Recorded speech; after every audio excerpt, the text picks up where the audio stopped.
pelo sangue e pela cor, fidelidade e lealdade em nome do Senhor. A minha amada, a minha família, a 9 de julho, que me mostrou a importância de eu estar no bagulho. A gente atira no escuro, não escuta ninguém. Não adianta o sermão e a tempestade que vem. Não sei se tem alguma coisa a ver com um destino, mas os problemas são B.O. desde pequenino. O rap é hino pra mim, já estava escrito, neguinho. Um baianinho assim, que anda perto do fim. Sim, a nossa escola sempre é cara. O tempo é rei, isso eu sei, o relógio não para. Cara, ferida sara, mas na alma não tem cura.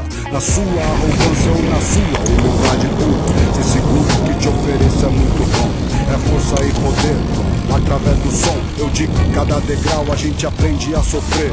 Viver, morrer, sorrir e a chorar. Chorar pelo passado, pagar pelos pecados. Contando cada sombra no seu sonho atormentado. Acorrentado, sei lá, drogado se pá. Enfraquecido, injustiçado, se afogando no mar. Eu tô lá, lado a lado com a fé no coração. Nem que pra isso eu amanheço dormindo no chão, meu irmão.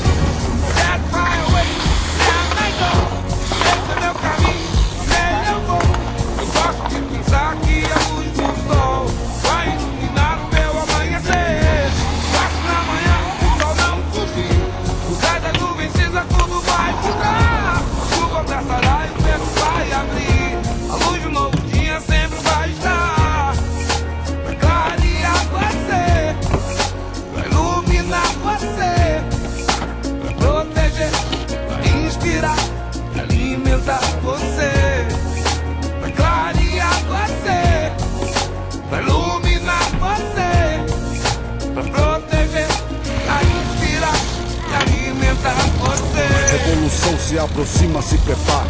Pegue suas armas, marcha, pache, nunca pare.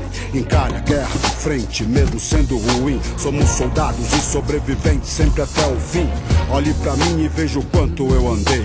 Envelheci, eis-me aqui, nunca abandonei.